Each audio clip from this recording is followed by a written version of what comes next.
Good evening, everyone, and welcome to the Prince George's County Memorial Library System's virtual events. My name is Nick Brown. I'm the COO for Communication and Outreach, and grateful that you have chosen to join us tonight.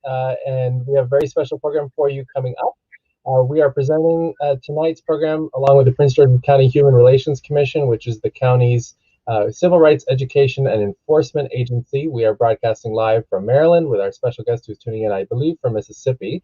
And before we jump into things, just want to remind everyone that Michael's books are available for borrowing through the library. You can visit our website at pgcmls.info. And if you choose to purchase a copy, we would love to invite you to do that through Loyalty Bookstores, which is a Black, female, and queer-owned indie bookstore business here in Maryland and DC. We'll have links shared throughout the program. If you are jazzed about the program, please share the links of the broadcast on Facebook, Twitter, or YouTube. You'll find us at PGCMLS on all those platforms. And without further ado, I'm going to introduce my colleague Kyla and then briefly introduce Michael. Kyla is the Public Information Officer and the Outreach Coordinator for the county's Human Relations Commission, and she is a great partner of ours at the library on all things literature and civil rights. And we have had a lot of great events going on throughout the year, and many more to come in the following days and weeks and months. And then our very special guest is Michael Farris Smith, who is an award-winning writer. His novels have appeared on Best of the Year lists with publications like Esquire, Southern Living, Book Riot, and many others. It's also been his works have also been named to the Indie Next list, Barnes & Noble Discover, and Amazon Best of the Month selections. He has been a finalist for the Southern Book Prize, the Gold Dagger Award in the UK, and the Grand Prix de Lettres in France. And his essays have appeared with the New York Times, Bitter Southerner, Garden and Gun, and more. He lives in Oxford, Mississippi with his wife and daughters. Welcome both. Thank you. Thank you very much, Nick.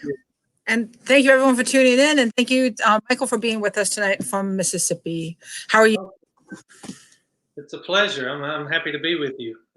Yeah, I'm fine. I hope everybody in Maryland and wherever else you are tonight is doing well also. We got people tuning in from, we have some loyal Canadian and Hawaii viewers, so we could have a fairly wide expanse, and I know we have some friends from Mississippi joining us too, so welcome everybody. I was wondering if you would be willing to maybe open up our program, either just telling us a little bit about your work, maybe reading a page or two if you're interested, or just introducing us to the work. Specifically, we're talking about Blackwood, but I also know you have a new book coming up, so whichever one you'd like to start with, I'd love to talk to you about. I'm sorry, that was not going to fly away. It's Mississippi, you know. Yeah. Since we have an hour, I'll start at the beginning of Blackwood. Blackwood came out March the 3rd, which seems like an eternity ago. Like, it crossed my mind the other day that this novel came out this year, and I swear it didn't feel like it's even been this year. Just to give you a little background about my experience with Blackwood and the book releasing. The book released on March the 3rd. I did 2 or 3 events around Mississippi for it. March the 10th, I went to Memphis, did an event, got on an airplane the next day to go on book tour, and I flew from Memphis to Charlotte. And in the 2 hours flight from Memphis to Charlotte, like literally like the world changed. I got off the plane, was checking my phone, and in that time I'd been in the air, the NBA had canceled their season.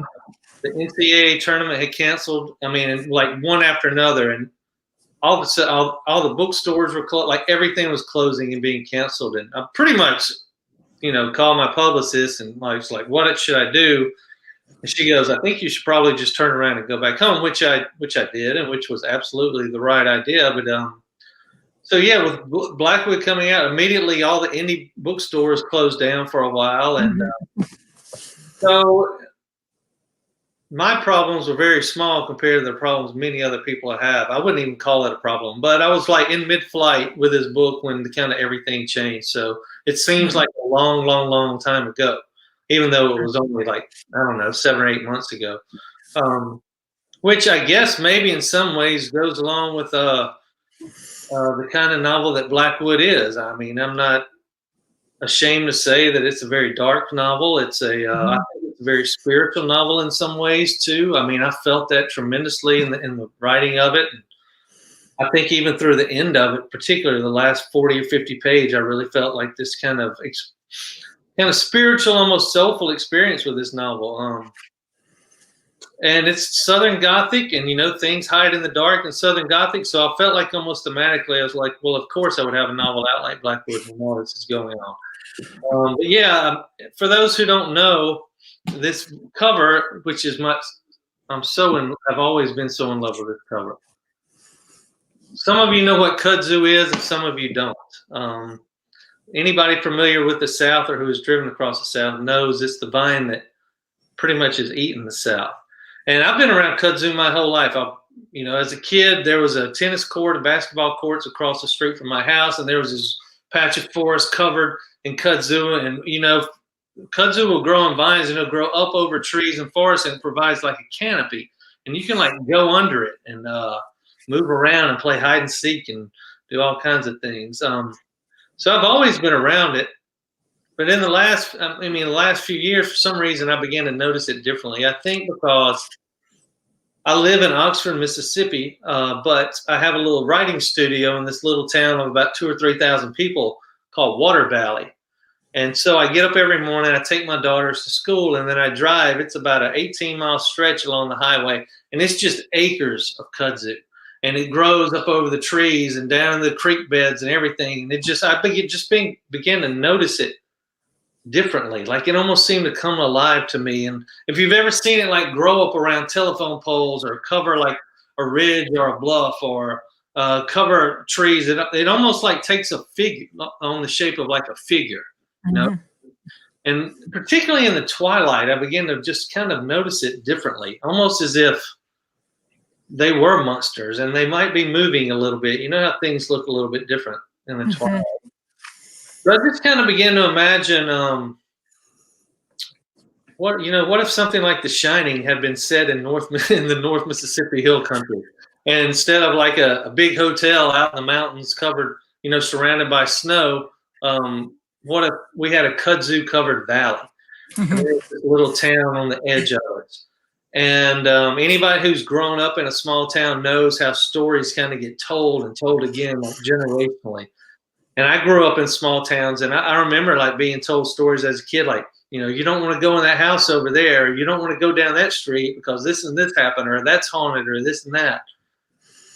So I just began to imagine this valley, and maybe there's been stories about what lurks beneath the kudzu, and whether they're real or not, who knows. So I just began to write about it. Anybody who's familiar with my work knows I'm very influenced by writers who make use of landscape and like really make landscape its own character. And I think I've always done that in my work. And because my real influences are writers like Cormac McCarthy and William Gay and Flannery O'Connor and Carson McCullers and Larry Brown, and James Leigh Burke and Jim Harrison, like all those writers like really make setting its own character in the story. So this was, maybe taking that to the extreme, having the kudzu and the valley all become its own kind of strange character. And there basically when I started the novel, I thought, well, it'll go into one of two ways. It'll go very kind of supernatural, like The Shining was, or it'll go more True Detective, like True Detective season 1, where there's something out there. It's evil and it's dark, and it feels maybe supernatural at times, but it has a hands and face, and that if you could just get your hands on it, you could stop it, but you can't find it. And as the novel wore on, it wore toward more that True Detective type feel for me. Which I really loved. I love the way that came because, supernatural things are scary, but things that hide in the dark and the flesh and blood to me are even more scary. Right. Things underneath a Valley of Kudzu is very real. And I think that gets all of us, Yeah, I've gotten so many like emails and phone calls and messages and people I see who are like, I'll never look at kudzu the same after reading Blackwood. And I'm like, well, that's good. Maybe I did an okay job. But what I thought I'd do is I just read a couple of pages. Like there's this real kind of degenerate family, these outliers of people that show up in this town on the edge of the valley. And this man, he's had a rough life, and he almost sees the valley as something that can become his.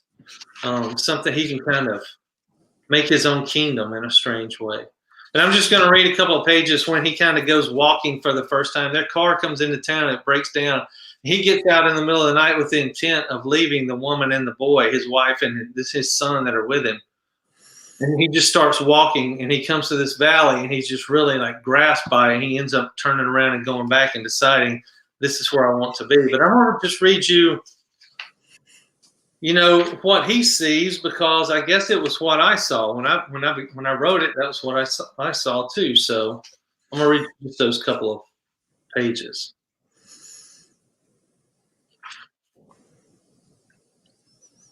If I can find them. If anybody's got the book, it's page 24, I think. All right, here we go. As soon as the woman and the boy had fallen asleep in the back seat, the man carefully opened the car door and slipped out. This is actually page 21. Leaving the door open so as not to wake them, he walked the sidewalks in the alley. He walked through yards and looked into cars parked in driveways. He slipped in and out of the shadows searching for some answer. And then he quit. I'll leave them there, he thought. And he began to walk out of town. No idea of which direction he was going, and only coins in his pocket, and the town shrunk behind him. He was missing a front row of teeth and was perpetually smacking at his upper lip with his bottom lip. A sucking rhythm that kept the woman sitting right on the edge of anger. The sound a constant reminder to her of this life that they lived. But as he walked, he listened to the smacking as if it were some notice that he was alive.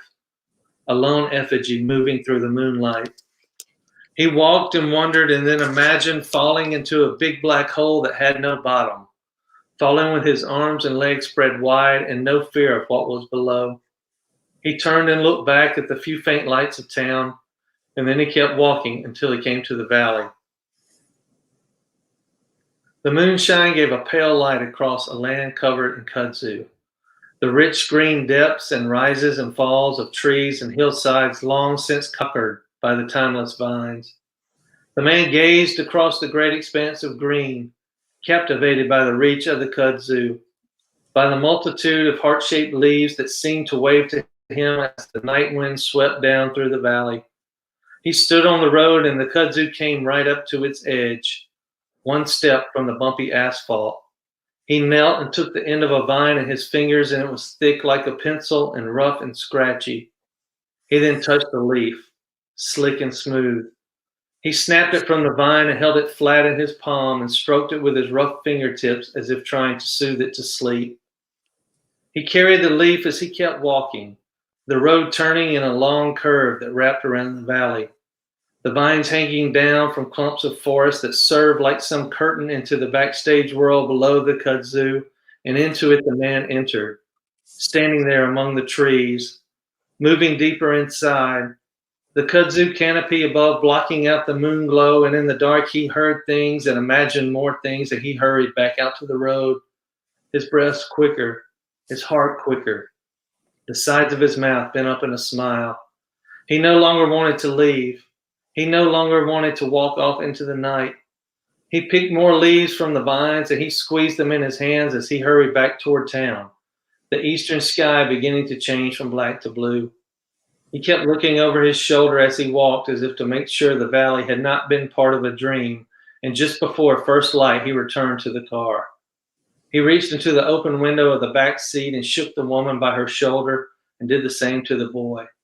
They were slumped against each other, and he pushed at her until her eyes opened, and he said, "Get up, both of you. Get up and start pushing. I found us somewhere." Awesome. Thank you.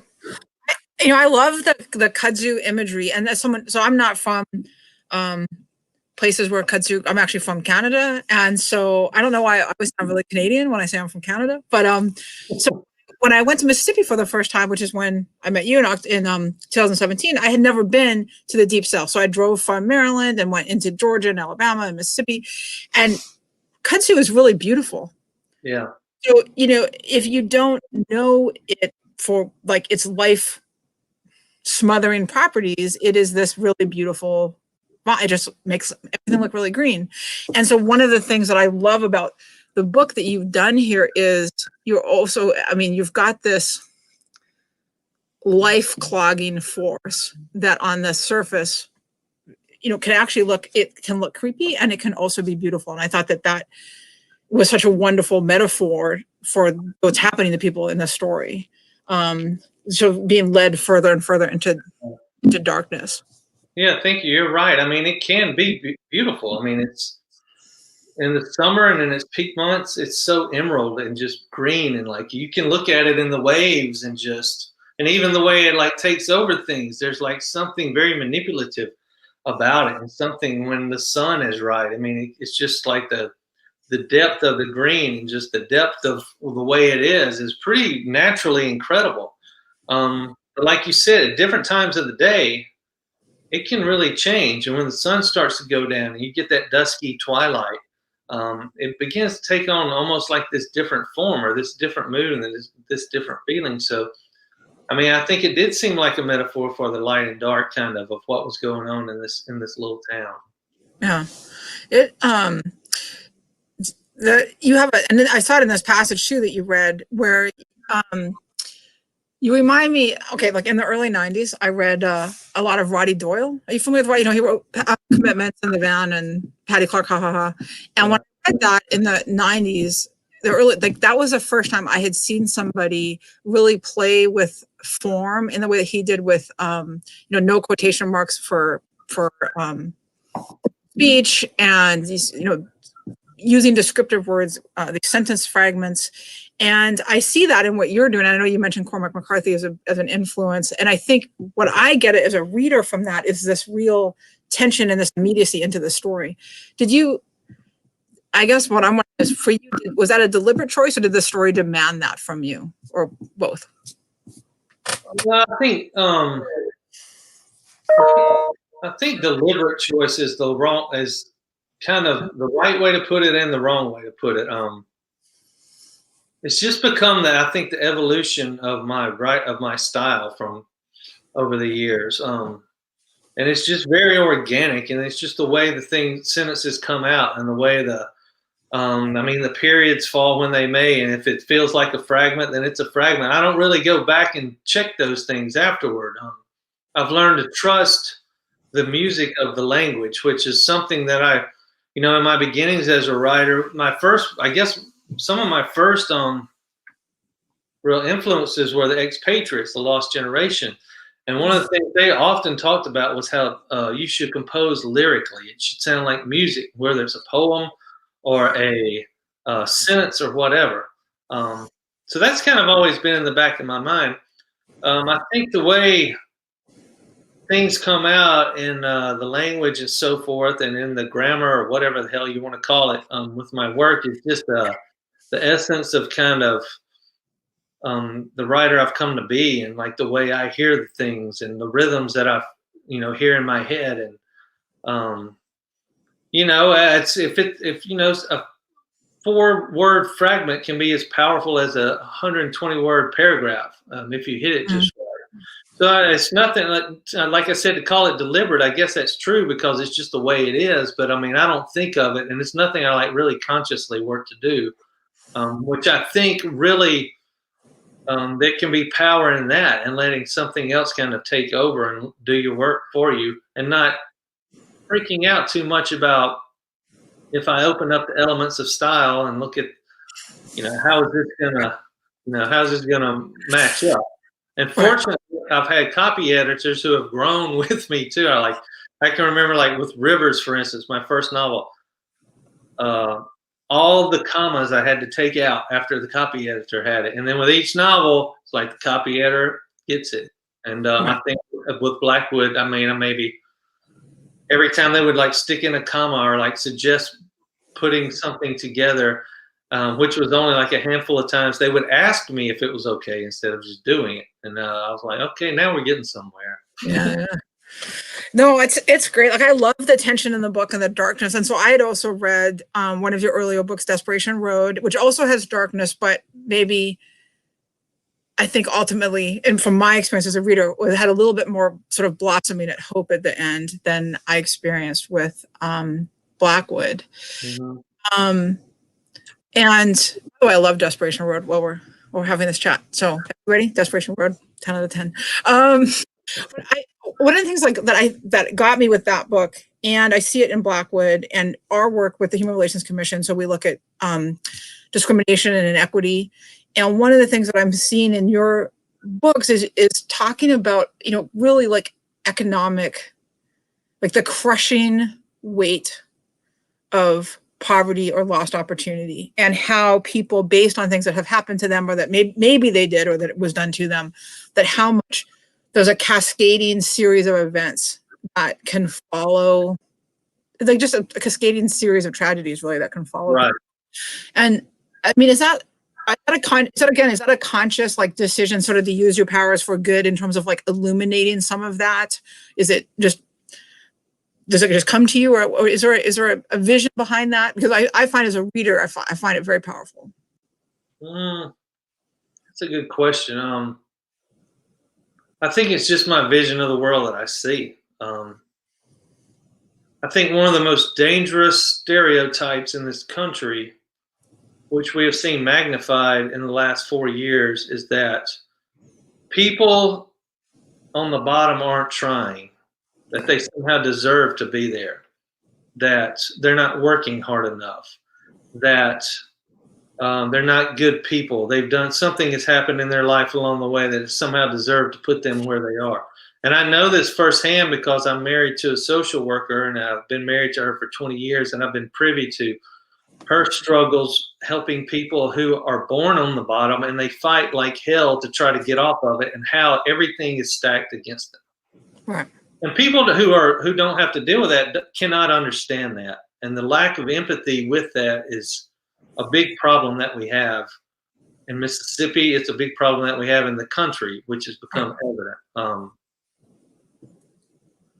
It's just what I see, and it's what I notice, and it's what I feel. And I'm very fortunate to have had a mother and a father who raised me to have empathy and to be able to recognize what other people are going through.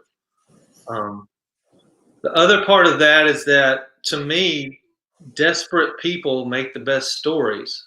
Desperate characters make the best stories. So I'm always trying to push my characters to the extreme limit to see what they're made of, to see how much courage they have, to see if they're going to be able to get out of it.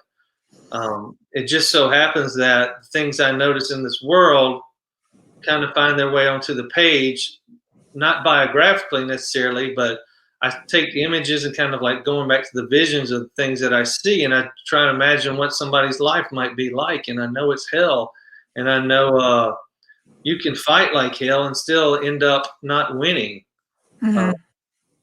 So I don't know. I mean, I don't know if it's for the greater good or not. I certainly have had people talk to me and tell me how reading one of my novels has changed the way they've kind of seen things, and that always means quite a lot to me. That's not my intent. I think anybody who sits down to try to write a message is already behind the 8 ball, because we're not supposed to be preaching. We're supposed to be telling stories. But it's just in the effect of like telling the stories that I want to tell, and the things that I see, and the things that I'm emotional about, I guess. If it changes the way somebody thinks, or maybe helps them see something in a different way, then I'm very proud of that, because I've had the exact same experience as a reader. I've read a novel or read a story and I thought, I never once thought about that. I never once considered that kind of person living that way, what it must be like. And so that, I mean, I think art can have that effect if we allow it to. And I mean, I'm certainly not going to ever write a story about happy people in a gated community, because that's really not very interesting. Well, I mean, I've loved these stories for that reason, for, having the compassionate rendering of people who are struggling, and have seen what you're talking about, which is a real lack of compassion. And so that is something I really appreciate. I know that Mary Miller, another great Mississippi writer, has said, and I think other people have said it, that that writers from the South are like Southern writers, but writers from New York just get to be writers. So the regionalism is so frustrating, or the being limited to like a regional writer, and so I get that. And when I read your work, Mississippi and the Deep South has such a, it's like, as you said, the setting is a character in the work that you do. And I think it makes your work so rich. And so like I was thinking, your book, The Rivers, which talks about Katrina, or Katrina's like basically essentially a character, the way Kudzu is a character here. For people I'll speak for myself as someone who didn't live, I was living in Canada when Katrina came. And when I have gone to Mississippi over the last few years, I really see and hear from people where life is divided into before Katrina and after Katrina. Like, so to this day that it just seems so deeply embedded in Mississippi and the Deep South. Can you talk about what is that like now? Would you mind taking a bit of time and just talking to people about that? Because it's something I found so interesting that we can't imagine if we weren't there. Yeah, well, I mean, it's a steady course of thought here, because anybody who's watched the news the last 3 months knows we've had 3 more storms come up through the Gulf just since September. And I think there's another one sitting out there now. Just correct just a little bit. Rivers was not about Katrina, but what I did was I imagined, what if essentially a storm like Katrina never ended? And what if there was just one after another? It's kind of a dystopian South where like there's just a funnel. We're just a funnel for hurricanes, one after another, to the point to where, I mean, it comes a point when you can't rebuild anymore, like, because there's no break between the storms. So what the government does is abandons the region, abandons South Mississippi and Louisiana, South Louisiana, and across the Panhandle. But the thing about that novel is, so many people told me it scared the hell out of them because they could imagine it happening. And I think that in a nutshell kind of gives the answer to your question, like, what does it feel like?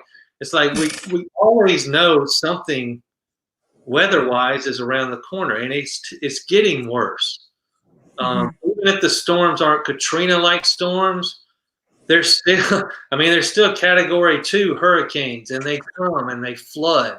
And even if there's tropical storms, they come and they flood, like over and over and over again. I was having a drink this weekend with a ride friend of mine from Pensacola, they've never been flooded, and they had happened to buy flood insurance like a month before the last storm came through, and their house flooded 3 feet deep for the first time. So it's just kind of those things that, we like it down here. People want to live on the coast. People want to live on the Gulf Coast. They want to live on the Panhandle. But we also kind of realize it can be gone in an instant. It can really be gone really fast. And part of the issue too is recovery seems to be slow because the people with the money don't act like they want to share it. I mean, after Katrina, it was years. People still waiting on insurance checks. People still waiting on FEMA money. Like they give you, FEMA money comes in, it's $1,000. What the hell is $1,000 going to do for you when your house is flooding? You've lost everything. I mean, and it's like feel like you have to fight to get any kind of like legitimate support. And I mean, there's a lot of insurance companies now who won't even insure houses in these areas where there are these issues. So like, what do you do? What do you do? You've paid insurance for years and years and years and years, and nothing's happened. And then it hits one time and you need to make some claims. And then they tell you, well, we don't want to insure you anymore because your house might flood again. I mean, it's strange. So that it's not just, am I going to get flooded? Is my house going to get knocked down? But it's all the things that come with it too. Will my community even be able to sustain? Will my friends come back? Because a lot of people have left and they just don't come back because of a myriad of reasons that I've just barely touched upon. I think that I mean, I know that going there, it's for someone who's not from there, to see that, Derek Carroll saying that whether it's about the tornadoes and saying like Mississippi don't play, like there's something coming. But I think that maybe that hint of danger then is what we see in your in your books, not necessarily a hint of danger, but there is that overarching theme of darkness. And in specifically, I think in people's lives, the way that their lives are trapped. And I think that's where I go back to, so I started saying, talking a little bit about regionalism and that there's a lot of problems with it. And when you have a very strong sense of place as part of the narrative, even like acting as a character almost, I can also understand like why the setting is so important, and the setting is Mississippi, and that adds so much of the richness to the work that you're producing. Well, I think I'm just continuing what was started. I mean, William Faulkner and Richard Wright and writers like that, Eudora Welty, they wrote about a very dark Mississippi. They wrote about a very unbalanced Mississippi. I mean, and I've grown up being influenced by those writers, but I've also grown up seeing it for myself. So if I'm going to be here and I'm going to write stories about Mississippi, I don't know any other way to do it. I've heard and read the reviews and hear the things said like about my work and the darkness of it and the bleakness of it or desperation of it or whatever you want to call it. But there's a lot of that out there, and it doesn't matter where you're watching from right now. You can, whatever community you live in, wherever you are, there are people like the people that I write about, like within a mile of you, like at this moment. So like I said, I think it's just the things I noticed, and I think it's the things that move me emotionally. And quite honestly, if you sit down and write a novel, you better be moved emotionally by what you're doing, or it's going to be a long, painful, probably unrewarding process, and it's going to be fake. And the reader's going to know it's fake pretty early on. But if you feel it and you've got heart about it and you got soul about it, about what you're doing, then it's going to show on the page. And so far, I haven't written a novel that I didn't really feel with like intensely, and I don't ever plan on doing that. This is what. So in this, so I have not read Fighter, but I understand that there are a linking character or a linking family, the family that the unnamed family, which I also want to talk about that, the fact that there's the family that's arrived, the man, the woman, and the boy are unnamed, which I love that, and I'd love to talk about that, but I also want to talk about the between these two stories. And so I don't know which one of those you want to tackle, but I'd love to hear a little bit about how it came to be that there is a little bit of overlap between those two novels. Yeah, and The Fighter, my novel before this one, for those of you who may or may not be familiar, that novel begins with the abandonment of a 2-year-old boy. This unnamed couple pulls up behind the Salvation Army donation store and puts this little boy out with a backpack, beats on the door, and turns around and drives off. And that's Jack Boucher, who ends up being this almost legendary bare-knuckle cage fighter, who when we see him 45 years later, he's got pill problems and gambling problems and all kinds of problems. So when I was writing Blackwood, I had the man, the woman, and the boy, who we'll talk about, they're not being named here in a minute. And I was pretty much through what I thought was going to be the final revision of this novel. But in that draft, the man, the woman, and the boy had just kind of appeared at the edge of the valley at the beginning. And they were just kind of there. And it kind of bothered me because I didn't feel like I knew them the way I needed to know them. And even my editor was a little bit like, something's missing. And I don't know quite what it is. So I said, you know what I'm going to do? Well, I didn't say this to him. I said it to me. I'm going to sit down and I'm going to open up a new document and I'm going to bring them into town. Like I'm going to put them in a car and I'm going to have this car break down in this little town called Red Bluff. And that way, at least I'll know they were coming from somewhere for some reason. They were going somewhere for some reason, and their car broke down, and they don't have any money to fix it. And there's obviously all kinds of reasons why these people would be in this situation. So that'll help me figure out like who they are. And so I sat down, opened up the document. I started driving them into town, chugging and smoking in this vehicle. And when I went to describe the vehicle, I described it as a foul running Cadillac. And I stopped a minute and I'm like, I mean, you get to the point as a writer when you use things before, they kind of are back there in the vault somewhere. I was like, I've used that phrase, foul running Cadillac. Where do I know that from? And the fighter was sitting on my shelf over there, and I just reached over and I picked up the fighter and I opened to the first page, and the vehicle that the man and woman are driving when they put the little boy out and drive off is a foul running Cadillac. And I went, I'll be damned. That's who it is. I mean, it was probably the most serendipitous moment like I've ever had as a writer. Mm-hmm. And I realized when they abandoned the boy and the fighter, it's the mid-70s. And that Blackwood, when they drive in this town, it's the mid-70s. And I'm like, this is them. They have abandoned this boy in the Delta, and they've started to drive away, and they're trying to get away from it all, and they broke down, and they don't have any money, and they're in this town. This is literally like a day or two after they've done this, and this is who they are. And it just opened up the world to me completely for those characters, because now they have their own story. They had their own complexities. They had their own reasons for doing things. They had their own consequences for what they had done. And it really raised Blackwood up to a level that it hadn't been at before. And I remember like, I got just immediately like called my editor and I told him, I was like, guess what I just figured out? And, it was due back in like 2 weeks. And he goes, don't worry. Don't send that to me in 2 weeks. He goes, you take your time, flesh it out. He was as happy as I was. And so I was like thrilled with it because I've never had characters step from one novel into the next. But I love the way this worked because you have this one moment now at the beginning of the fighter where these two people abandon this little boy and you see his life in the fighter and then you see their life in Blackwood. Mm-hmm. And I really love that fork in the road. Do you sort of anticipate something similar with any future works?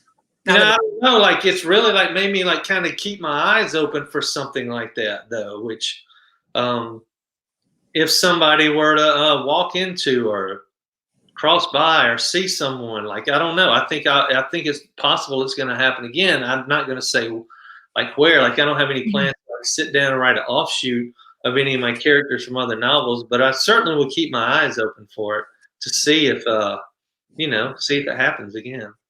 Because I really loved it. I love doing it, and I love it now that I have those two novels that tie together in such a way.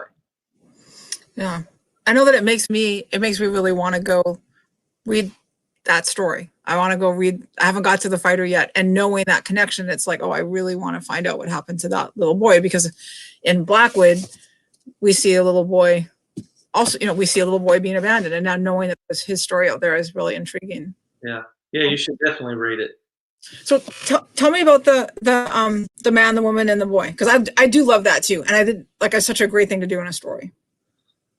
Well, this is a tribute to having an editor who understands like what you're doing. When I started writing the man, the woman, and the boy, I never have a name for anybody when I start. I just start writing it, and then eventually I'll name them. So they were the man, the woman, and the boy, and I didn't feel like naming them yet. But then as their story went on and I saw what their life was like, and I saw how this goes back to the issue of us looking at people who are down and ignoring them. The way the town people react to them when they're digging through the garbage looking for something to eat. The way the woman and the boy is a teenager, the way they go and ask if they can wash dishes or work and do whatever, and nobody will give them anything to do to help them earn, $10 so that they can buy something to eat. The further it went, they just became the man, the woman, and the boy, because I knew that's what people were saying about them, and nobody was bothering to know who they were or find out about them. And they both had a very specific existence, and they also had a very like vague and generic existence to me. Like they simultaneously they had a specific identity and no identity at all. And it went on, and I just didn't feel like they needed any names. Like I could not see naming those people Robert and Alice and Joe or whatever. I mean, it just wasn't going to work.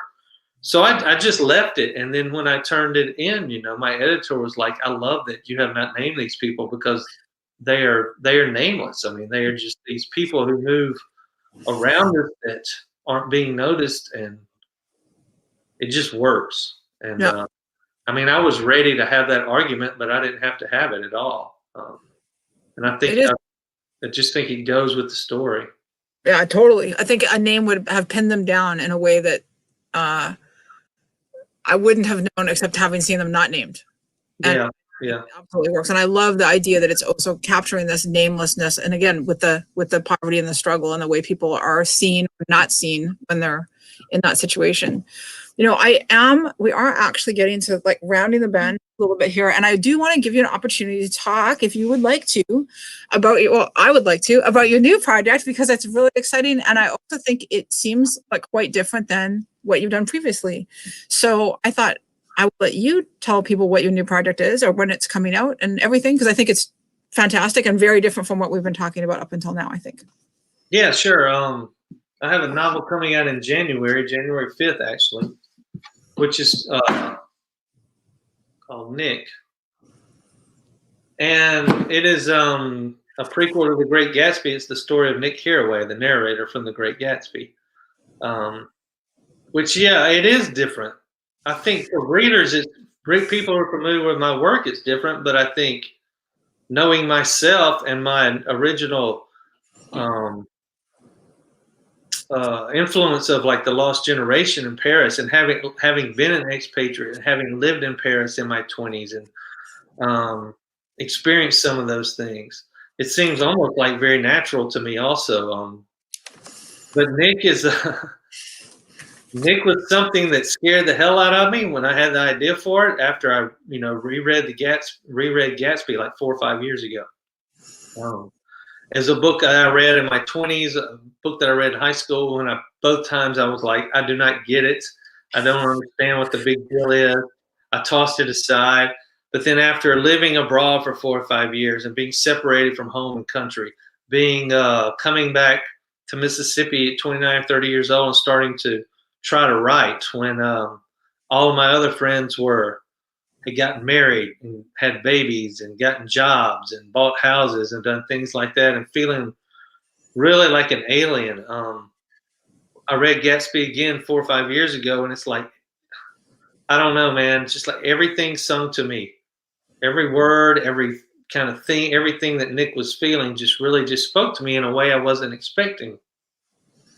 And I got to the end of that book when Nick realizes it's his birthday. And I thought, my God, how detached would you have to be to not realize it's your birthday until like halfway through the day? And he described turning 30 as like a decade of loneliness and the portentous, menacing road ahead. And I really thought in that moment that I read those sentences, I stopped what I was doing and I set the book down and I thought about my own self at 29 when I had made this decision to do this, and how different I felt and how lonely it felt, and how a lot of the things that I had thought about home had really changed in the years that I had been away. And it really affected me in a way. I mean, I don't know. We always are affected by things. You can't describe it to anybody else. So I think most people know that feeling when something really strikes you. And I just kept thinking about it for days after. And finally a thought crossed my mind, like, what do I even know about Nick? Because it's first person, right? Mm-hmm. And you don't know anything about him. You know he's turning 30. You know he's from the Midwest. And you know he fought in World War I. And the thought crossed my mind, it'd be very cool if someone were to write a novel about Nick. And it was one of those things, before I could get the sentence finished in my head, I was like, well, why don't you just do it? Because you're drawn to it, you feel it, you have 1,000 reasons why you could embrace this story. And so I did it. It scared the hell out of me. I wrote it in secret. I didn't tell my agent. I didn't tell my editor. I didn't tell anybody I was doing it because I was afraid they would tell me it's impossible. or crazy or whatever, and I just didn't want to hear that. And then I turned it in, and the collective response was, "You did what?" I said, "Yeah, that's what I've done." And that's when I found out it couldn't be published, that the copyright wasn't expired, and that it couldn't be published until 2021. And I had no idea. I'd just been so quiet about it and so protected over it. So this novel's been sitting here for 4 or 5 years, waiting on the copyright on Gatsby to expire. So it's a really crazy long story. The other weird experience with it was going back to the style thing we talked about right off the bat. It's going back to edit this novel last year after having written it 5 years ago, and editing myself from 4 or 5 years ago after having grown and evolved as a writer, and like really seeing how I had changed, even at like sentence to sentence, like things that I wanted to change and things that I wanted to do, and dialogue that I thought was absolute trash now. It's been a long, strange trip, the whole thing. And people would, have said you were crazy to do it, and maybe I was, but the thing is, I mean, I was gonna embrace it and do it, or I was gonna always wonder what would have happened if I would have done it and what it would have turned out like, and I wasn't gonna live with that, so I did it. Was there a challenge? Like, I think about that as a writer. Like, how hard was it to have this character from a book that you did not write, to have a character fully blossom in your mind, or to give yourself permission to do that? Did you have to like write through that, or how was that? I mean, yeah, it's very different. I mean, because despite the fact that Nick tells us almost nothing about himself, he's obviously a character, so he brings things to the table already. Right. And I will say, in the early writing of that book, in the first couple of months of it, I really, that anxiety, I think, hung over me a little more for obvious reasons. But there came a point with it, maybe like a third of the way through what the novel ended up being, where I just realized this is a work of fiction. These are characters. You know who he is, kinda, and you've used those things, and you have to weigh and you have to balance those things. But he's also a fairly blank canvas, just creative. Use your imagination, be creative in the same way that you've done everything else. So when I did that, I almost gave myself permission, I think, in a way, to embrace it. And I think I had embraced it from an ideology standpoint, but I don't know that I have embraced it totally as an artist, just giving myself carte blanche to go and do and make it as great as you can possibly do it. And when I had that conversation with myself, the novel really began to almost like write itself. But it was a very different experience, and there will never be another experience like it. But I'm glad I did it. I'm glad I, fought back all the little devils on my shoulder who were giving me all the reasons to be scared and be afraid and, be freaked out, and just like, grab hold of it. The one little angel managed to win. So, let's see, 2 months from now, it's going to be out. I've been sitting here for 5 years, and all of a sudden it's here. So how does that feel? I don't know. I'm not sure yet. It's like in my mind, it's been done for so long. It almost feels like that it's out already in some ways, or that, I don't know. It's been such a strange experience from any other thing I have done or will ever do, that I'm not really sure what the emotions are of it. Some days I just like, almost forget about it. And then I look up and realize, the road is coming to, you're coming to the end of the road with it finally. You had to be, not only that, but I had to be quiet about it. Me and the publishers, my agents, were all very quiet about it too.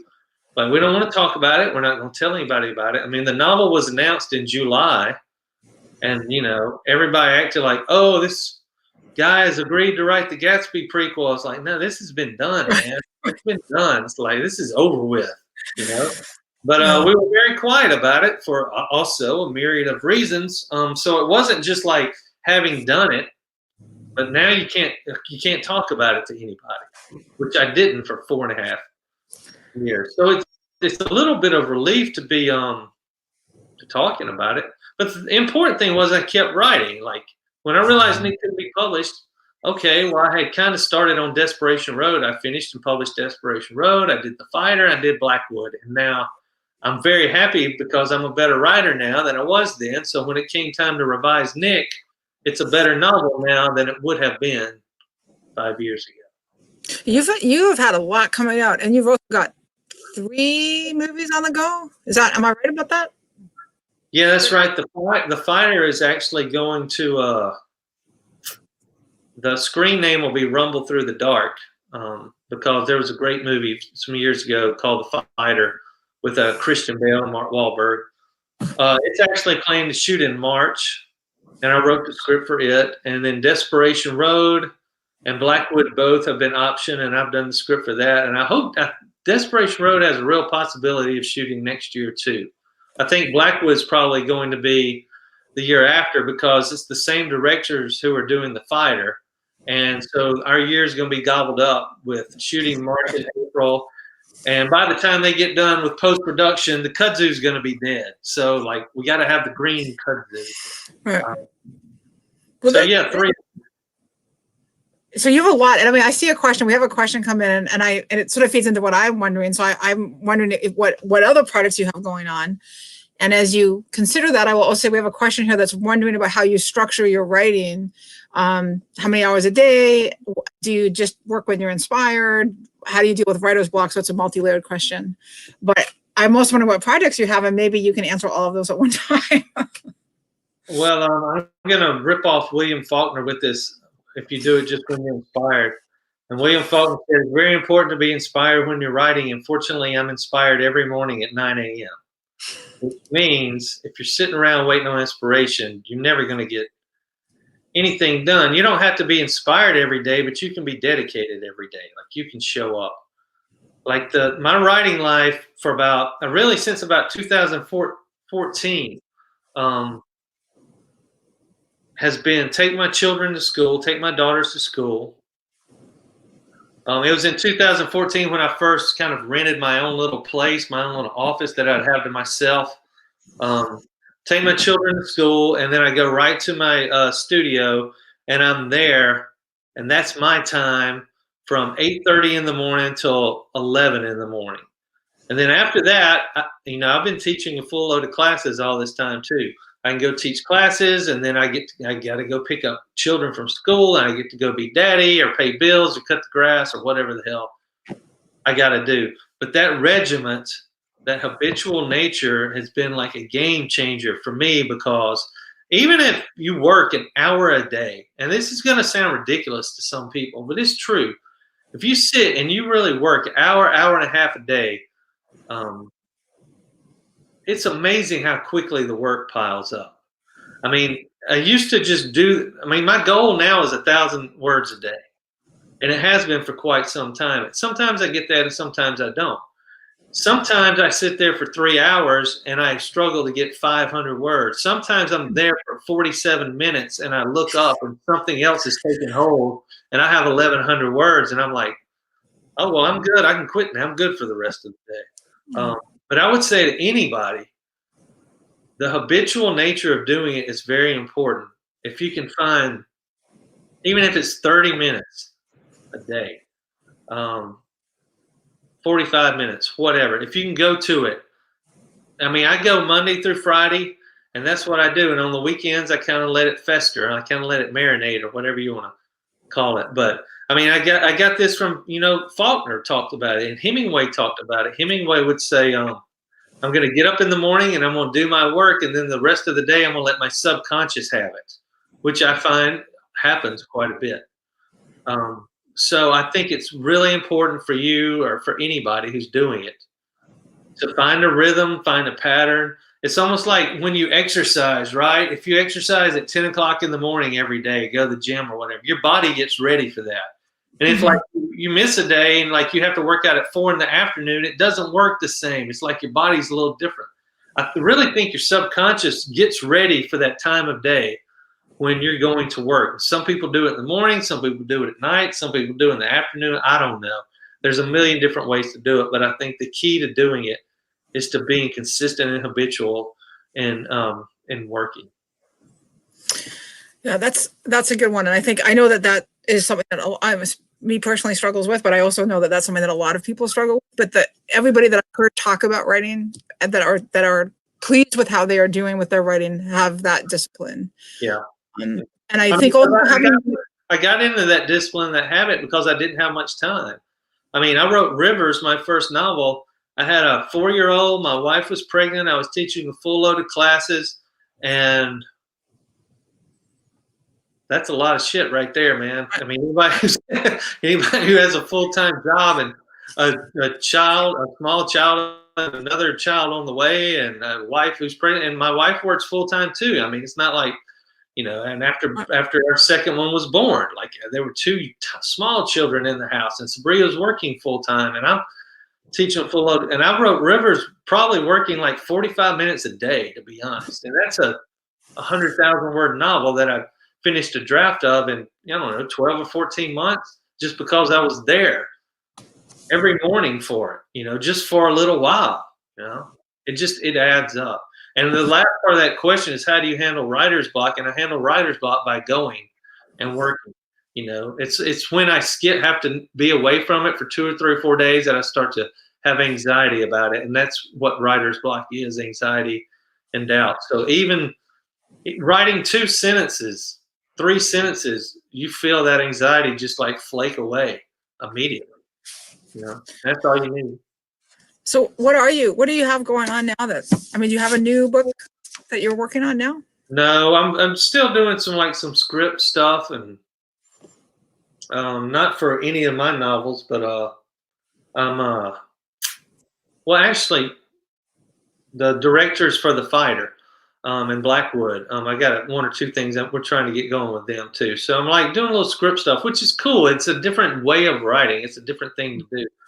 I do plan on starting a new novel like here pretty soon, because I know what I want to write about. And the sign for me has always been, when you get that thing in your head, that image or whatever that you can't stop thinking about, that means that's what you need to sit down and write about. And so it's in there now, and it's something I can't stop thinking about. So I'll sit down here pretty quickly, I think, and start on a new novel. All right. And then how long does it take you? I mean, I know it depends, but in general, does it take you a year? Does it take you 18 months? Like, what's your sort of turnaround now that you've got a few under your belt? Right. I don't like it to take more than a year. I mean, it's been a different experience. Rivers was longer for the reasons I said. The Fighter, I sat down, and The Fighter was like a dream, man. I wrote The Fighter when I was waiting on Desperation Road to come out. I wrote The Fighter in like 6 or 7 months. It was just like a bullet train. But the draft to Nick was probably 10 or 12 months. The draft to Blackwood, same thing. So, because when I start something, like I don't like start other projects. That's the thing I want to be doing, and I really focus on it, and I want to get finished with it. So I really, drive through it until I get to the end.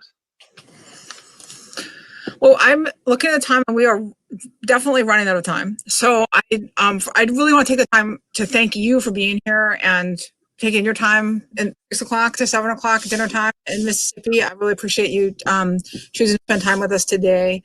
And I also really want to thank everybody who is watching, all of our loyal author series followers, and of course, Prince George's County Memorial Library System for their ongoing partnership with us.